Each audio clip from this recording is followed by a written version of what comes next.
how to make a great momentum trade.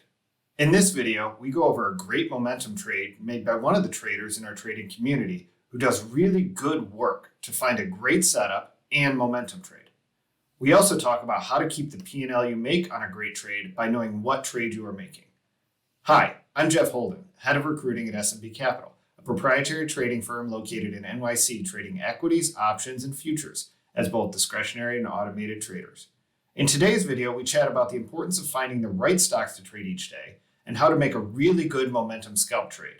But then we cover how to not turn it into a mediocre trade or a really frustrating day by really understanding what trade you're actually making. Let's get to work sharing this important trading lesson.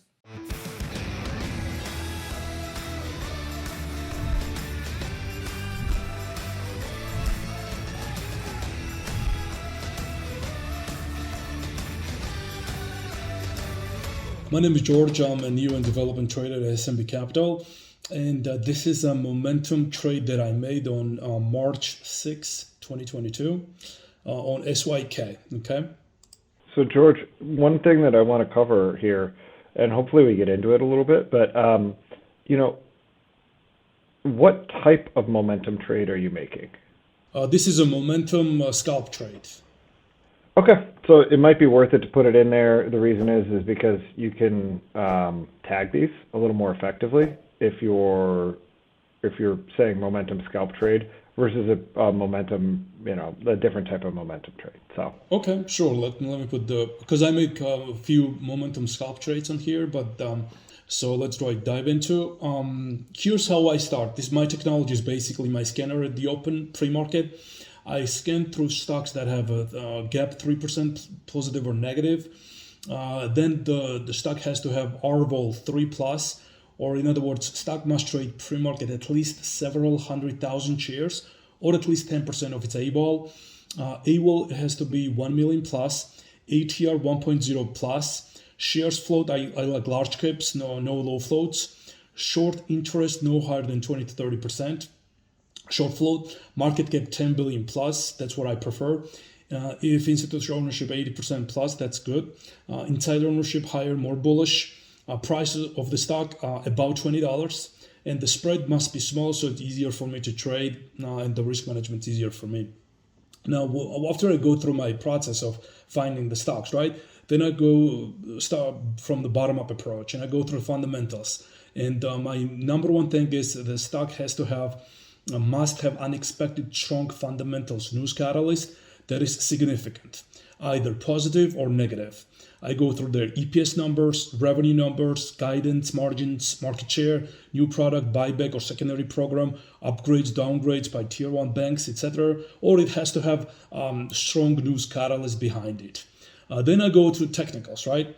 I go from higher time frame down to lower time frame to find the next support and resistance levels. I use daily for a long term, medium term, I use 30-minute chart, and for a short term, I use 5-minute chart. Now, if the stock breaks above or below major support or resistance levels, it's a huge plus for me because more market participants will be interested in trading that stock. Now, if it is earnings play, for example, I go through, I try to find the earnings price action pattern, which is very big deal. VWAP, also, it's very important to me. I like if I'm long biased on a stock, it has to trade above VWAP, or if I'm short biased, it has to trade below VWAP. Also, another thing, inflection point to me, it's very important. If the stock if I have an inflection point and if the stock is trading below, I want to be short. And the same thing, if I'm long biased, it has to trade above inflection point. And again, the stock is the must go in news catalyst direction. I do not like fading. I like when everything's technicals and fundamentals align. And last but not least, I go through a tape. You have to have a strong tape confirmation to news catalyst direction. For example, if I spot unusual held bid or offer or a hunt buy or sell orders, I have like 30 different patterns and I'm looking at, but if I catch one of those, it's a huge, it gives me huge edge, in other words. After I'm done with that, I open up my playbook setup and I see which setup I'm gonna use. For example, let's say if the stock has an earnings play, it was a pre-market, but it's a day one. That's changing fundamentals play. If it is a day two, that's a second day play. If the news just came out, that's a breaking news trade, etc. Right? Those are the setups that I'm using. I'll go to the next one, which is the risk management. If you want to learn 3 more real-world setups that our traders use, including the simple setup that we teach all of our new traders, and the setup that turned one of our traders into a 7-figure big money earner, check out the free webinar that we're currently running. Just go ahead and click the link that should be appearing now at the top right-hand corner of your screen. That will open up the free registration page in a new window, so don't worry, you won't lose this video. You can also visit tradingworkshop.com to register for this free intensive workshop. You're going to learn more in a couple of hours from this trading workshop than from years of online education. So I have my daily overall max loss limit, single stock position max loss limit, A plus trade limit, B trade, etc. Right now, but my position sizing depends on how many checks I have in my favor. For example, more checks I have, more I can risk, but of course within my tier max loss limits, right? Then I go through the next step is detailed trading plan, right? So when it comes to stop loss, right, I need to know at what price level I get out and what is worst case scenario beforehand. This way I don't have to think twice. If it hits the price level, I'm going to hit out the bids or offers depending whether I'm long or short and unwind the position. Now, when it comes to profit taking, again, I need to have a detailed exit plan for profit taking. For example, I need to have a soft price targets beforehand as to where and how I will take profits if trade turns out to be profitable. And last but not least, I want to have multiple scenarios. In other words, I need to have if-then statements. For example, if this happens, I do this. If that happens, I do that, etc. Right? And my reasons to sell might be it hit my price target, intraday uptrend or downtrend broken. There's a breaking news on the stock that is against me. Overall market sector and industry is going against me. Tape is going against me. There is a clear buying or selling pattern that I caught it, but then it dissipates. It breaks the VWAP above or below, depending on a long or short. It breaks inflection point above or below, depending on a long or short. And if the stock makes too steep of a move, or if the stock hits long-term support or resistance levels, okay? That could be the reasons to get out of position. Are those your reasons to get out of the position regardless of the trade you're making? Because when you go back to the trade you're making, you have, if you go back one more slide, you have, 10 different trades? Right. 10 different plays? Yes, on this one, right? Yep. Different setups. Right, I have different setups. 1, 2, 3, 4, 5, 6, 7, 8, 9, 10, 11, 14, 13. So, are your reasons to sell consistent across all 13, or do you have different reasons to sell? I have a different reasons to sell to different setups depending how it pan out. So, for example, if I'm trading momentum trade, right, that has a different reasons to sell. If it is trend trade, it might have a different reason to sell, but mostly my reasons to sell are, these are the reasons to sell that I usually use. Okay. No, that's great. Yep. And I think when you're doing a playbook, one thing that could be interesting to consider is, these are good kind of overall catch-all statements and probably a good way to start as you're developing. But, you want to build a playbook that's specific to each one. And so the more you can do that, I think it might help.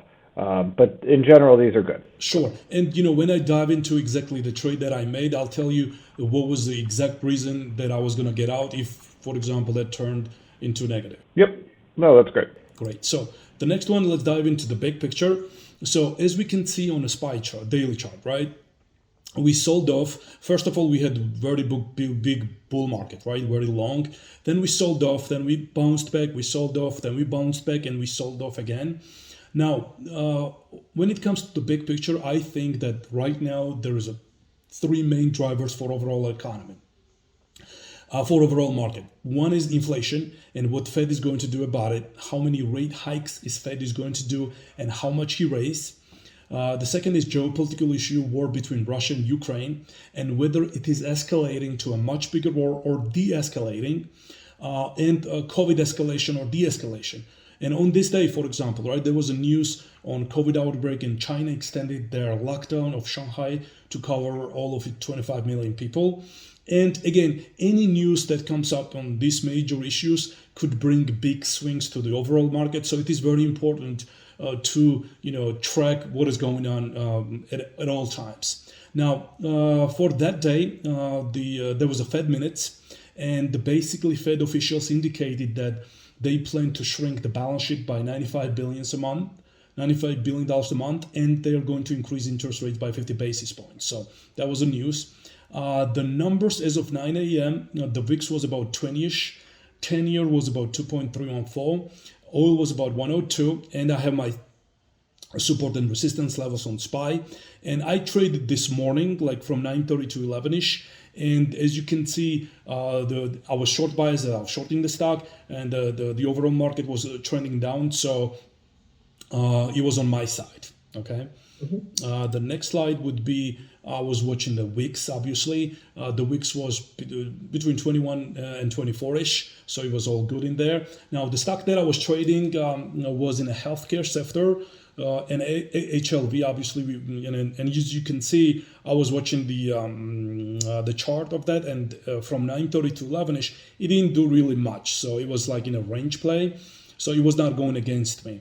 Then the stock was in a medical device industry, and I was watching IHI, which is the ETF that tracks the industry of medical devices. And again, the same thing, it was selling off from the open to 11-ish, it was selling off. So it was on my side.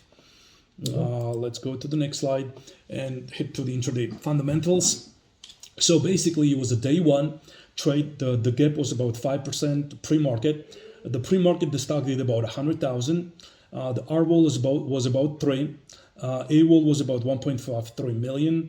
ATR 6.55. Shares float was about 350 million. Short float was 1.38%. Institutional ownership was about 76.4%. Inside ownership 0.1%.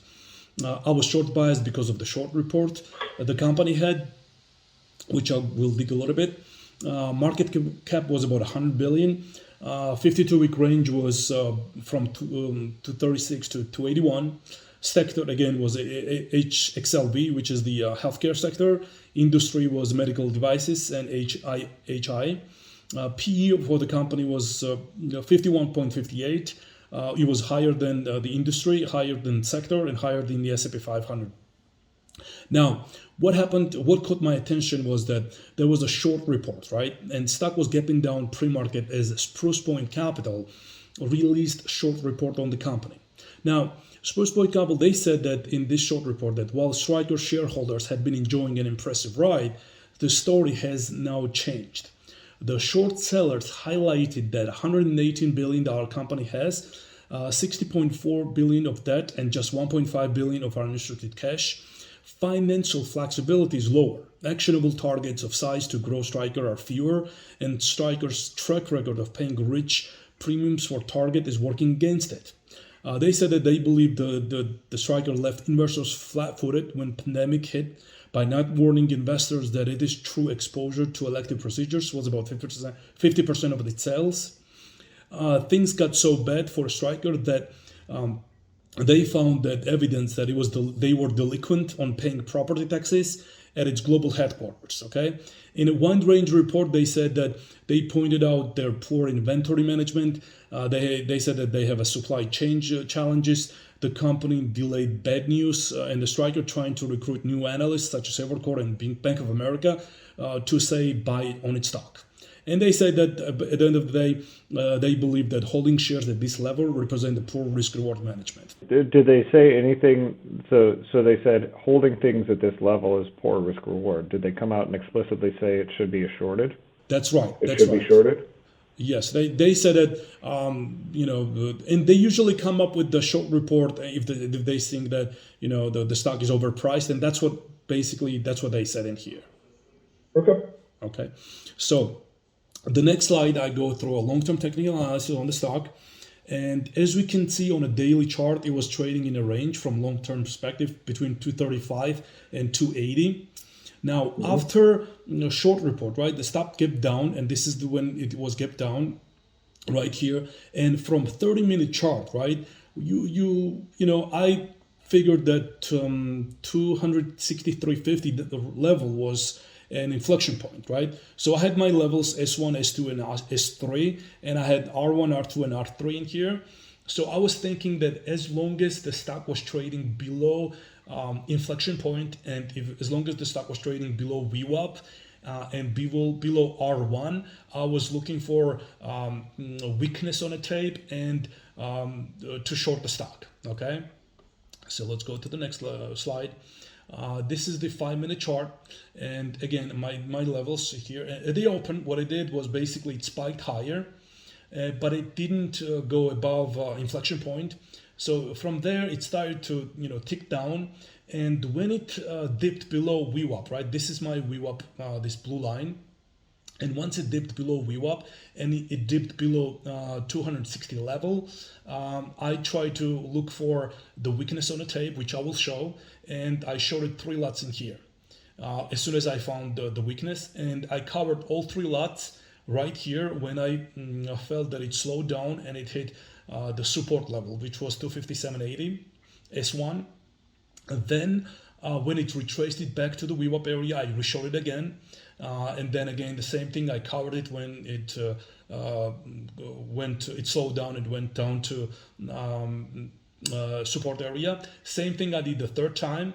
And the 4th time, what I did was when I reshorted, I got stopped out because it went above 260 levels, and I was very quick in terms of getting stopped out.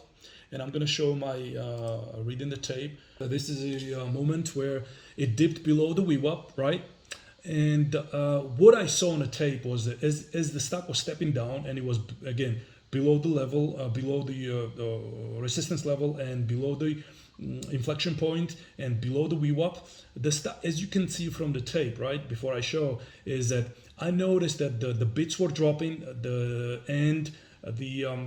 offers were dropping. Okay, so this was a poor momentum play. So what my point was that as long as the bids were dropping and there was a continuation of bids were dropping and the offers were dropping, I wanted to be short. And as long as once it slowed, right, that's where I covered it. So I want to show this again. As you can see from the chart, from the level 2 and time and sales. As soon as I spotted that, this is a great spot to short. So you will see that the bids will drop and the offers will drop. And then there is no any resistance, there is no any support on the bid side. And as we can see, it drops without any resistance. Without any support. And when it hit, I'll show you when it hit the. This was a very poor momentum trade.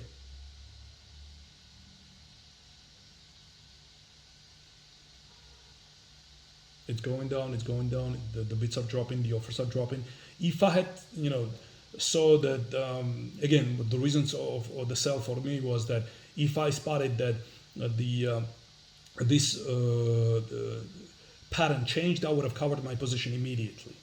So as long as the bids were dropping, the offers were dropping, and it was the area that I wanted to be short, I wanted to be short on here.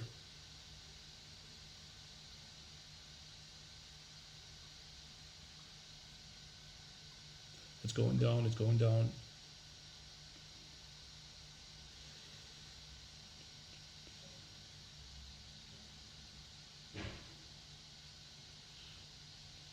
And there we go, it's going down, now it's dropping again without any looking higher. It's dropping without going higher. This is a poor momentum play. It's dropping. And here's what happened. So in here, right? This was when it hit 257.75, which was 257.80. This is the level, was the S1. This was the opening print. And what I wanted to do was I wanted to cover on either it slowed down or it was the hit my S1. Okay, so this is where I covered it.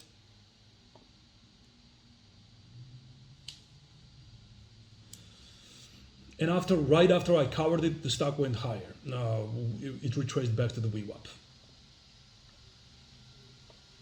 I'll show how I covered. So this is where I covered it. All right, so now let's go back to the next page. And again, the same thing right here. This is my trade review stats. This is where I shorted when I felt the momentum was downside. This is where I covered it when I felt that it was the support area. It hit my S1 and it was the opening drive support area as well. And then I reshorted again. But the second one that I reshorted was when it retraced it back to this area. But then on this lot, right, I had 260 level. I was risking this lot against 260 resistance level. But then again, it never violated that. It came back. I covered it, reshorted again against 260 level, covered it right here when it slowed down. And the fourth time when it reshorted, right? This one I had my 260 level as a stop. I got stopped out because it wicked higher. So what trade are you making here? Because this is a momentum scalp trade, but these were basically the trades against VWAP. But this particular one that I showed on the tape, this was poor momentum play. Yep. So I think there are a couple things that I'm curious about here, because I see the pure momentum play. You're trading a momentum breakdown and you're essentially scalping a momentum breakdown. If you have a target in mind that's kind of not too far away, that's kind of a momentum scalp breakdown trade, right? Yes. And that was my cover. Right here was my target. There was the support area, which was 258, yep. And that's where I covered it. Yep. So that's a really good momentum scalp trade. The other ones are not momentum trades. Yeah, the other ones are not momentum trades, but I mean, it was there, so I just played around. No, I get it. I just want to make sure we're delineating, because the example that we used today of the JPM, if you look at your trade review stats for that's JPM, right. It was exactly today, the momentum scalp trade. I crushed the first momentum scalp trade. That's right. Yep, exactly. And then, you tried to make a fade trade later and kind of took a rip in it. We all kind of did, and then we tried to do another fade trade and took a rip in it. Well, if you look at your stats for JPM as a whole on the day, you're either flat or maybe up a little bit or whatever it is. But if you look at your stats for just the momentum trade, you're actually very profitable. And that's an important thing to delineate is and that's what we use tags for within these, and you can even split this trade up in trade review if you need to, but you really want to make sure you're capturing what you're doing really well and then leaving everything else off so you can actually just do more of what you do really well. That makes perfect sense, and I've been tagging my trades, Jeff, and this is how I found what I can do well, what I. These were filler trades, and that you see, I took just one lot, but here I took 3 lots because it was I was really confident that this was going on my way, and that's why I took 3 lots. But this one that I wasn't so confident, that's why I took 1 lot. Here even I took half a lot, and here another half a lot, and I got stopped out. So it was all good, because depending again, my position sizing came into the situation. And if we're looking at the first one, that's a great example of a momentum trade. Then when we come back the second time, it's and then the third time you're and then the fourth time you're That's right, and that's why I less and less size I used it because of that. Yeah, but those are such different trades, and they require such different risk management. Where the first one is 2 hands on the wheel, full on, you are ready to hit out if it lifts. You are looking for a momentum move. The second and third and fourth one, you're kind of making different trades. So I really just want to focus on this first one because I think this first one is what matters here. This is the one that I had a tape on it that I showed, and this is where I, really, and it was like pinpointed right on, and it just, you see, it stopped right at 258 level, 257.90, and this is where I covered it, and then it just took off back. So that's why the momentum is like the reasons to sell for the momentum is like when it slows or the bids or offers start go higher, you got to get out immediately. You got to be super fast. Just like today or at JPM, right? As soon as it dropped and as soon as I felt it was slowing, I immediately covered it because otherwise you just, spike like 2 points straight. So, Exactly. And the next page is how I could trade overview, right? How I could have traded better. So here's what I think. When I trade the stock well at the open, right, I need to pay close attention to the stock instead of jumping other ideas because I know how selling pattern was on this stock, right, at the open. But when selling pattern dissipated, and especially when the company came out and defended themselves from the short report, right, they said that the short report is exaggerated and not all the information that is reported is accurate.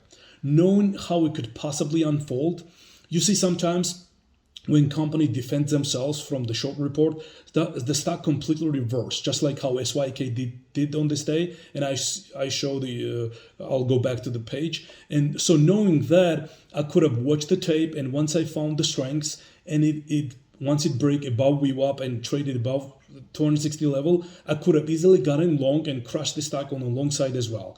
And let me go back in here on the 5-minute chart, and this is where the news came out. And this is when the company came out and said, look, this short report is not, it's exaggerated. And look at what the stock did. The stock completely reversed and went back to where it came from. So, without looking back. So this is what I could have done better. And that's about it, Jeff. That's my thing. Okay. I appreciate it. That was pretty good. A couple questions for you. What are some ways that you could use technology to find more, and let's not worry about the stocks in play or anything like that. Let's go exactly to that momentum trade you were making. You know what I do? Here's what I do, right? So like I said, I find the stocks, so when I go back in here, I find the stocks through the gap, the scanner, right? I use the SMB scanner or interactive broker scanner, and I find the stock that has the gap 3+ percentage, right? Then what I do is basically I find the stock that has a strong catalyst. And then if the stock has strong catalyst behind it, there is more people involved in here. There's more, there's going to be more strong movement, in other words, from my point of view. And especially if the stock breaks like major level, and if I catch the tape on top of that, this is a big deal for me. Then the momentum, and what I do is that when I take all of my trades, I'm making more, like my trades are under 5 minutes, most of them. And all of them are basically a momentum trades. So that's where I made the most money. And this is the way I find it. This is my technology. I don't have any fancy technology that, obviously SMB traders have it. But, hopefully, maybe SMB will hire me, sometimes, and I'll use that technology. But right now, I use whatever I can. What could you do? What platform? Are you on Thinkorswim? No, I'm on Interactive Brokers. So could you set price alerts for? Yes, I do have a price alert, and I set price alerts. Yes, I do that all the time. So one thing that you can do that's a simple thing for technology, and I think it's often overlooked, but it's incredibly, incredibly valuable, is so you've done a lot of the top-down work, and then you do the bottom-up, and then you kind of set up your playbook. So let's say you have a list of 4 stocks, in the pre-market, right? Ultimately, you want to get one main focal stock, right? One stock that you really want to watch on the open, but those other 3 could play out exceptionally well. You could get really amazing opportunities there, particularly for momentum trades, because that first trade that you were making, that momentum trade, that's just something that shows up based on the price patterns. And if that's where your edge is, if you've gone back and studied your trading, if you've used your trader view and actually tagged your trades to not say this whole trade, those 4 executions were a momentum trade, but just get that first one, you know, if you just get that first one and look at your results for just that momentum trade, I wonder how good your results might be in TraderView. If you kind of get that mixed in with everything else, you're probably missing out actually on the edge that you have present in the market. So let's hypothesize here, and let's say that you have a tremendous amount of edge in that momentum scalp. You said it yourself in this, instead of, or at some point today, you said, instead of, you know, moving on to something else, I could just stay here and try and figure it out, right? Or, you know, when I trade, need to pay closer attention to the stock after that initial trade. If you go to your trade review, that's the last slide that you had. I thought you said something that's very interesting. So when I trade a stock well at the open, I need to pay closer attention to the stock instead of jumping to other ideas. So there's two schools of thought on this, and I think the primary thing that people say is, I need to stay with this stock. Well, if you're a momentum trader and you make your money on these momentum breakdown trades or momentum breakout trades or momentum scalps or however you want to treat it, if that's where your edge is in the market, what you need to be doing is finding more of those opportunities. So you need to be doing all the prep work to come up with a really good list of stocks each day, the stocks that you believe will offer those momentum trading opportunities. But then you need to be setting a ton of price alerts at a bare minimum for important levels. If you have an R1, R2, R3, S1, S2, S3, you should have price alerts at every single one of those levels that ping a different color on your box, and I'm guessing you could do that on IB. I know you can do that at Thinkorswim. You can have different sounds that come up for each of those price levels. But what you've done, you've set the stage for, these are important levels that I think could provide some inflection points. Well, if you're only having to set those on 3 or 4 stocks a day, if, say, you get a ping on this stock at an important level, well, you don't even need to be watching it, but you've already done the work to know, okay, this level might be an important level for a momentum trade. Then you can pull it up. You can recognize the price action pattern.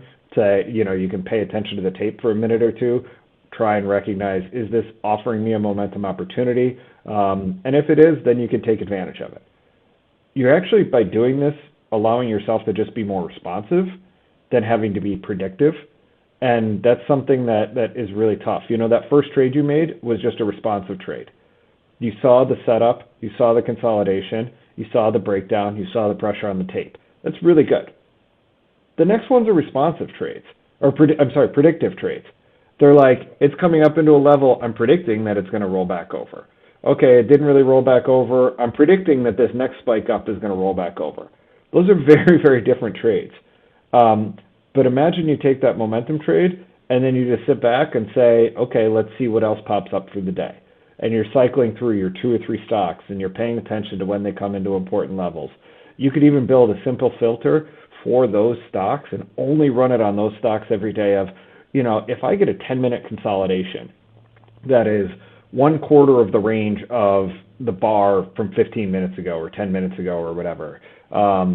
This is a 1-minute chart. So say, look at the down move. It was, you know, let's hypothesize that this is a 5-minute chart, right? So if we look at a 5-minute chart, basically you had a big down move over a 5-minute period and then a 5-minute consolidation. And the momentum trade you're taking is the breakdown from that 5-minute range. So what if you said, I want an alert on any of these stocks that I have, and I'm guessing you can do it on Interactive Brokers. I know you could do it on Thinkorswim, of just, you know, when one 5-minute bar is 1/4 of the size of the prior 5-minute bar. Sure. You see, Jeff, you know what I do? I have like a separate screen, for example, and I'm watching, like, when I have like a pre-market, I usually have like 3 or 4 stocks that I'll be watching in the morning.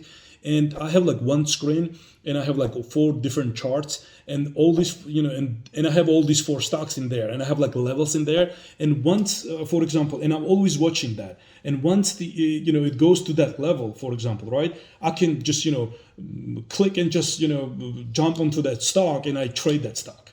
So I do see the value in there, what you just told me about the technology, because this would be, you know, I could watch more than 4 stocks. But The stocks that I'm usually watching are like 3 or 4 stocks a day. So I cannot, but this is what I do.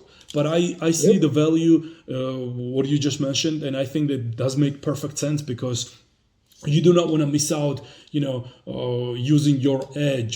For example, if I have, I think I have an edge in here, but you don't want to miss out. When you see it, you got to pounce it. You got to make sure you make good money off of that. So That's what we're talking about is if you've done the work to whittle your list from, 7,500 stocks, probably 2,500 are tradable every day.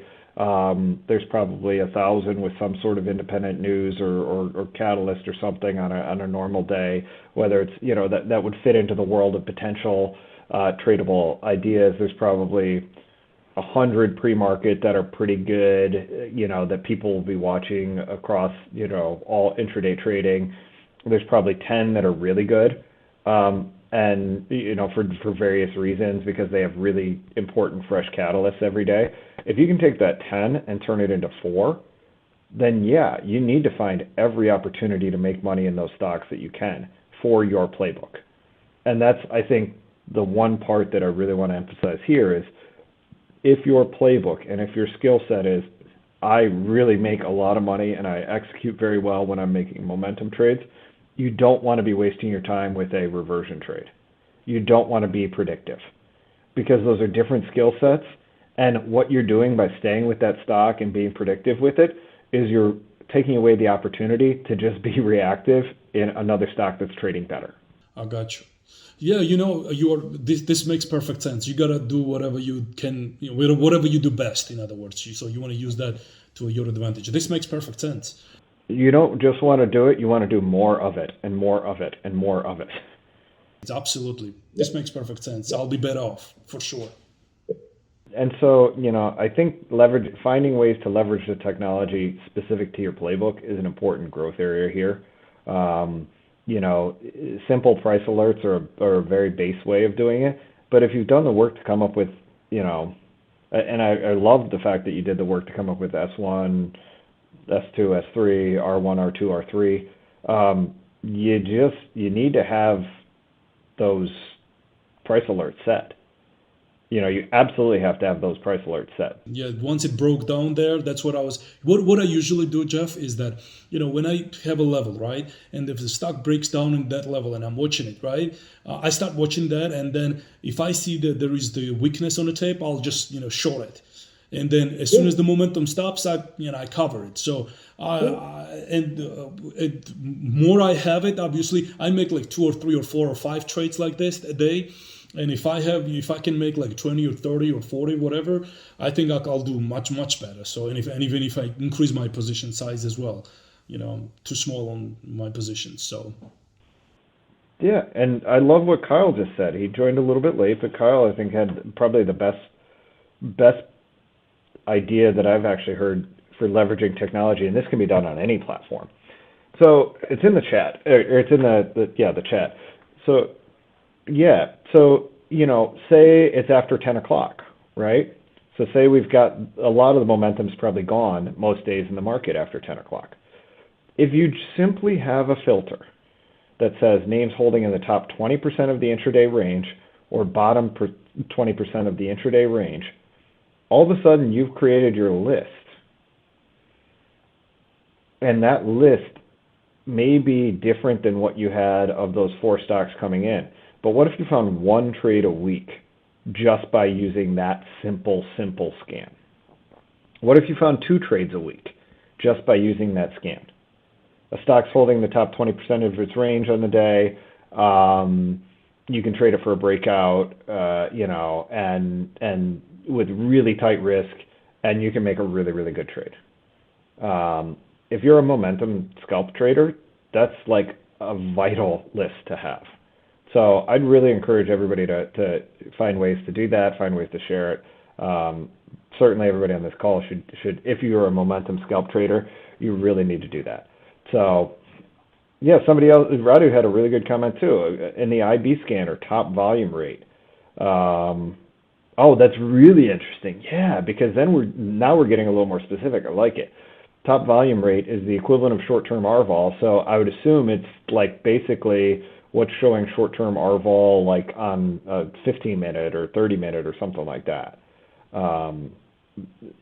That could be a really, really valuable tool as well for this specific type of trade. So there's some really good ideas here on how to use technology right there. I think that's awesome. Absolutely. I think those are two of the best ideas I've heard on how to very simply do that stuff. And Kyle's even putting it in there. That's awesome. Thanks, Kyle. Great. I appreciate that you guys, are with me on this one. Yeah, make sure if you need to do it, go ahead and make sure you capture this before the meeting ends, because I don't think you can get it back after it's done. So anyway, okay, I'll score your playbook here. No, I think you did a really good job overall, particularly for one of your first ones. Stock selection, I'll give you a 10. You did a really good job of using your process to find a good stock.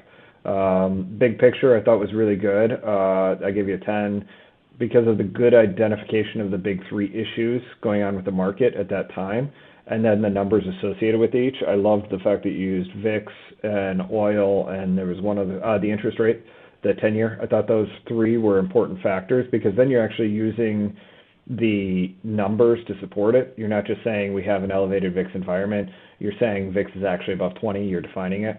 10-year has become increasingly important. Oil has become increasingly important. As these factors, kind of go in and out of importance, you're going to want to adjust the numbers that you're looking at. But I really like that you did that. Trade strategy, I give you a 6 out of 10. I think I probably could have given you a better score had you just shown that one trade. But I kind of got lost in the I'm shorting up, I'm making a reversion trade, I'm staying with the stock, I'm shorting up, I'm shorting up, I'm shorting up. And I get concerned whenever I see that, when the reality is you're just focused on that one trade. And the reason why I think that trade strategy is so important is it doesn't look like any other trade strategy. Your reasons to sell are different than any other trade strategy on a pure momentum breakdown trade like this.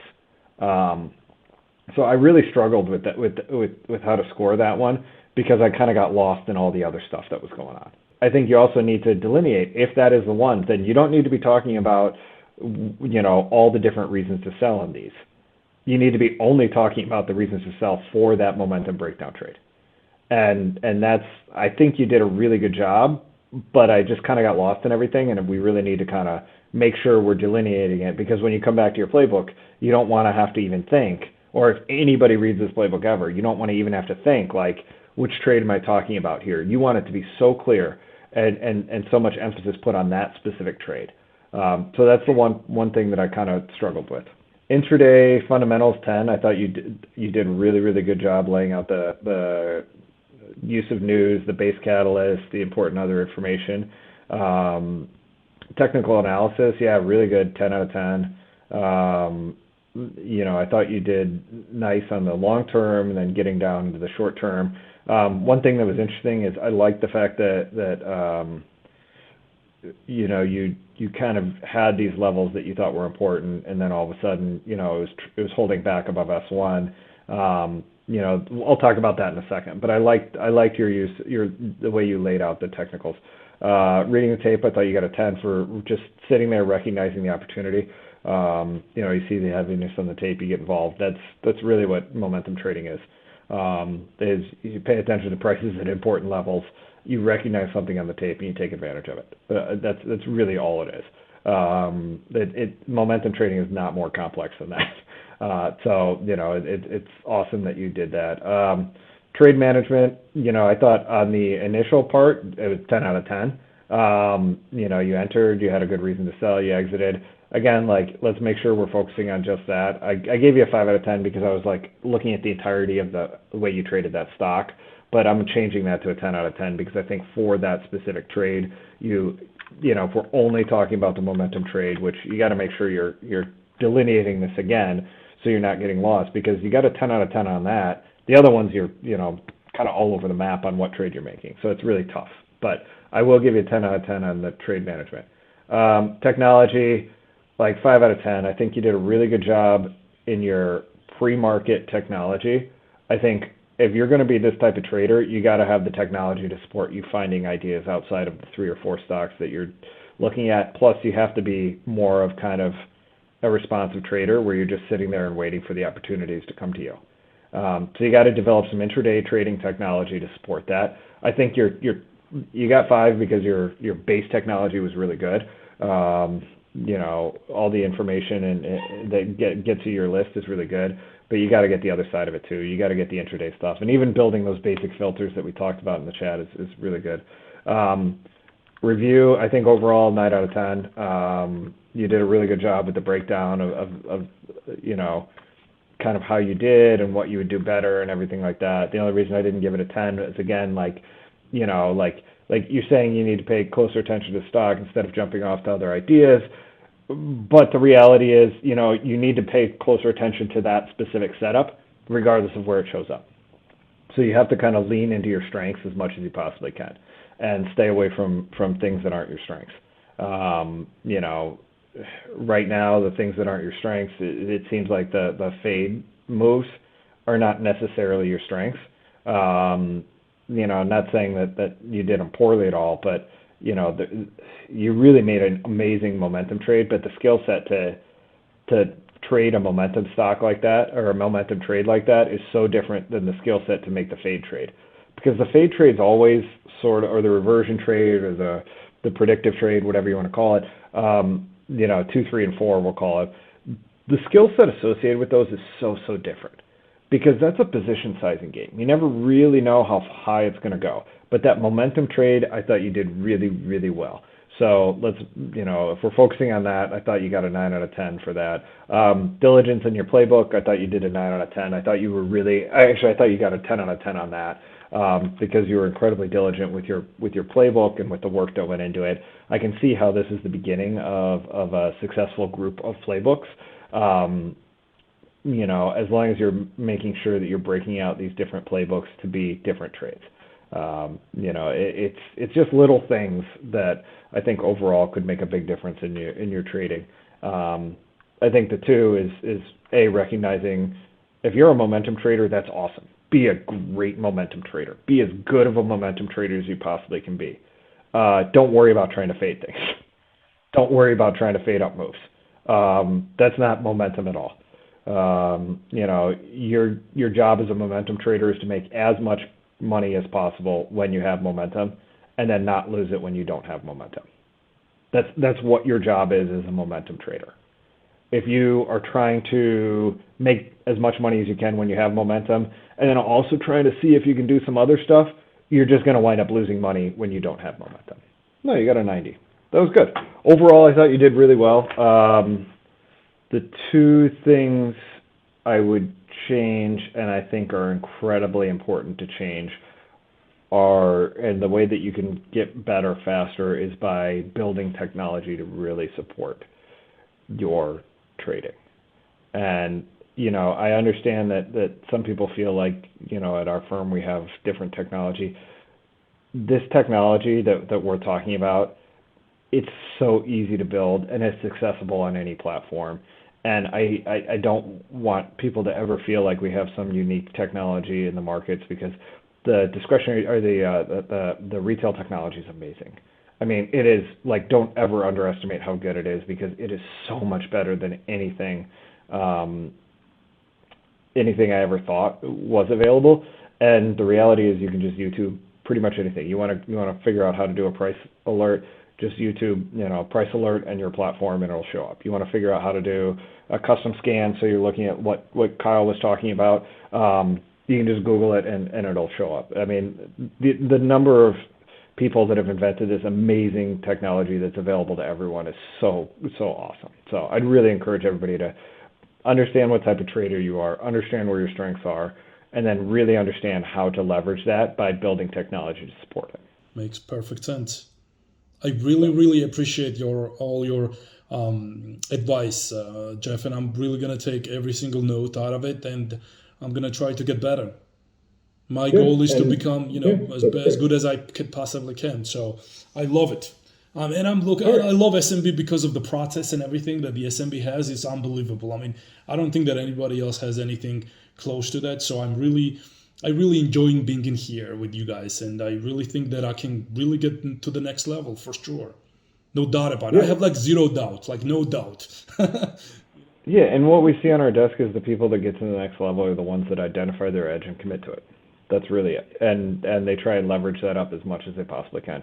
Kyle and Radu, I really appreciate you guys sharing those ideas because I do think they're really, really, really good ideas as well. So, and thanks everybody for being here. And George, nice job. Hey, go ahead and click our subscribe button so you don't miss any of the videos they're producing for you in the trading community. And please take the time to add your feedback in the comments section for what videos you'd like for us to produce next and what you found helpful from this video. From all of us at SMB, train and trade well.